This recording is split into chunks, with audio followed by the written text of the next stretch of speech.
Hello everyone, this is Archivist Sierra Tango, and this is the audio log for SCP-030. Codename, the Homunculus. Object Class, Safe. Special Containment Procedures. SCP-030 is to be held at Site-17 within a modified humanoid containment cell. Minor adaptations to accommodate its stature, such as an appropriately sized workspace and chair, are to be included. Lighting within the cell may be altered upon request of SCP-030 to a maximum of 2000 lumens via a simple dimmer switch. Should the need to render SCP-030 inert arise, staff may extinguish the lighting from the exterior switch and draw blackout curtains as necessary. Standard night vision equipment is available for observation of SCP-030 in its inert state. SCP-030 may request materials for personal research every 90 days.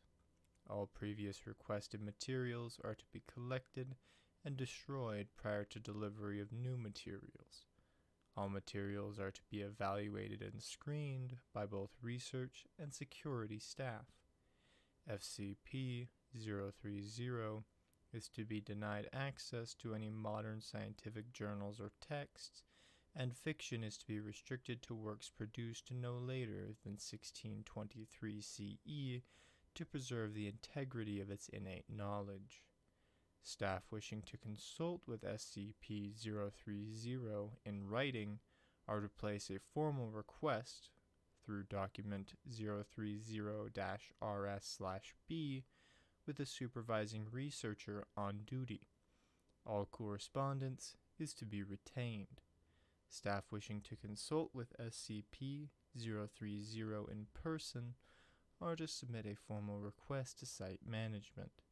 Document 030-RP/A 17-030/A, at least 30 days prior to their preferred consultation date.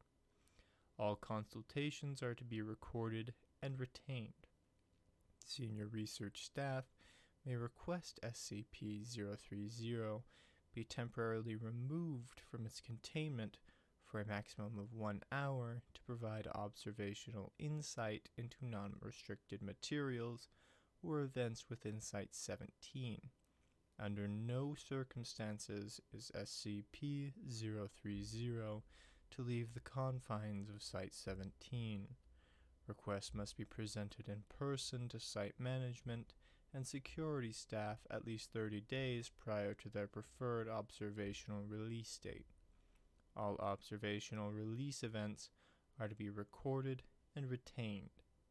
SCP-030 has been equipped with a tracking device, Inventory Control Code 030-17-1, so its location within Site-17 may be determined precisely at any time. Description: SCP-030 appears as a hairless, genderless, gray-toned human, 71 centimeters in height and weighing 12.7 kilograms.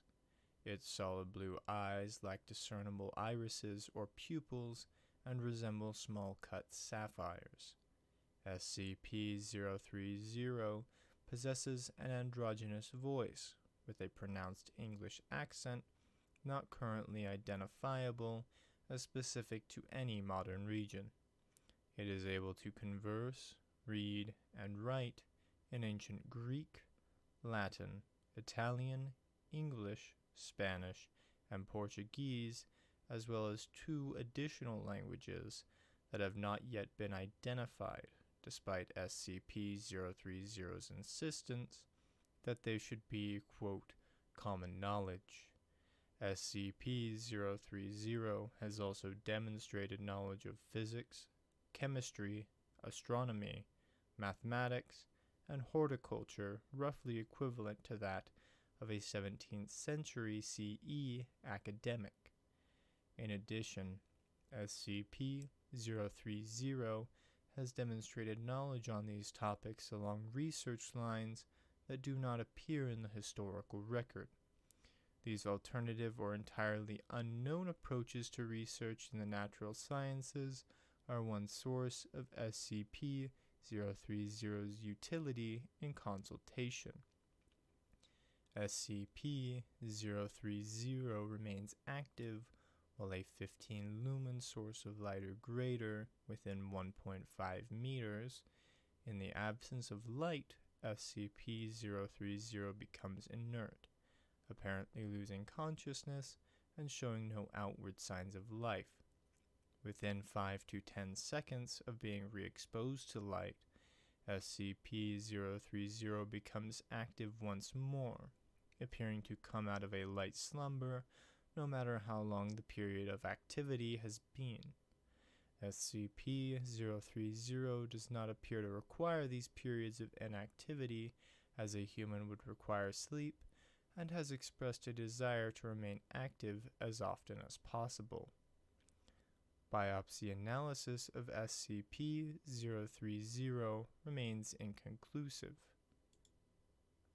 While clays native to the English counties of Kent, Surrey, and Greater London make up the majority of its structure, traces of mandrake, mandragora, officinarium, lye, mercury, and human blood have been found in each sample taken.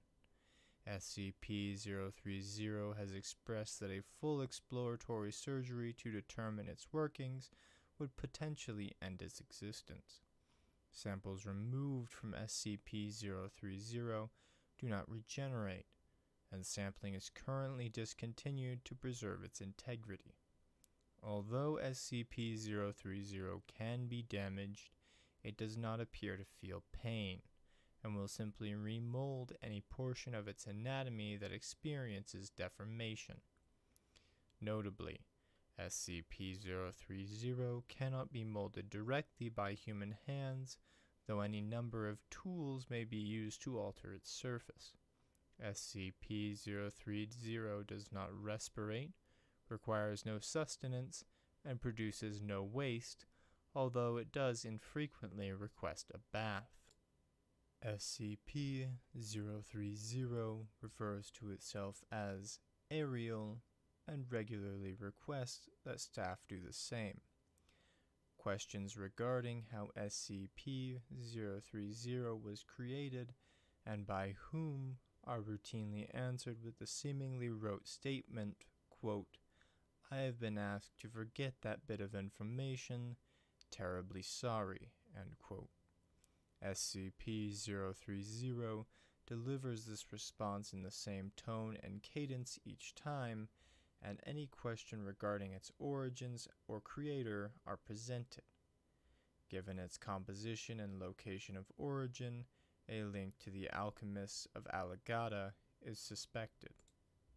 SCP-030 was discovered 6/12 redacted during a mandatory archaeological survey within London's Mortlake district, pending construction of a car park. It was buried approximately 2.7 meters below street level, contained in a small stone sarcophagus.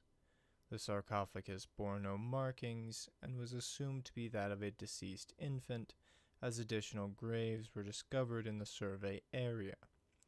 The sarcophagus's lid was shattered during the excavation, exposing SCP-030 to daylight. Upon being struck by the sun's rays, SCP-030 roused from its inert state to one of mild activity within a few seconds, stating, quote, "Good afternoon," to the assembled construction team. A member of the Foundation's Greater London Recon Force was summoned within hours and took the specimen into custody without resistance. The limited number of witnesses were given amnestics and released. Addendum 1. Document 030-C. Security logs for SCP-030. On 9/14 redacted, a tracking system was installed for SCP-030. 12/21 redacted. SCP-030 reports malfunction of its own tracking system. Repairs completed within 6 hours.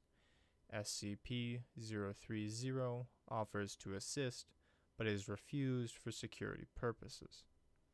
3/13 redacted. SCP-030 completes its 18-week seminar on unknown language Alpha Zephyr. 5 staff researchers considered fluent. Lexicography transmitted to 05 redacted. 7/2 redacted. While in consultation, researcher redacted inadvertently makes several remarks regarding photovoltaic technology. Consultation ended before the researcher can substantively elaborate. 8/12 redacted. SCP-030 requests a supply of magnesium and indicates it intends to ignite samples to study the light produced. Request denied by researchers. 11/14 redacted. Incident 030-1. Using only what appears to be standard potting soil, ginger, Zingiber officinal, a 72-gram sample of rutilated quartz, and a 23-centimeter length of coiled copper wire, SCP-030 produces an object or device capable of emitting notable levels of directed ultraviolet light through unknown means. Device is confiscated. Effects not currently replicatable without direct intervention from 030. Researchers currently in consultation to determine if this line of SCP-030's research will be permitted to continue. It is speculated SCP-030 may be working towards an alternative and possibly anomalous manifestation of the photoelectric effect after receiving only minimum information regarding its existence. All research by SCP-030 is temporarily suspended and materials removed pending review. This has been Archivist Sierra Tango and the audio log for SCP-030. Please continue on to SCP-031.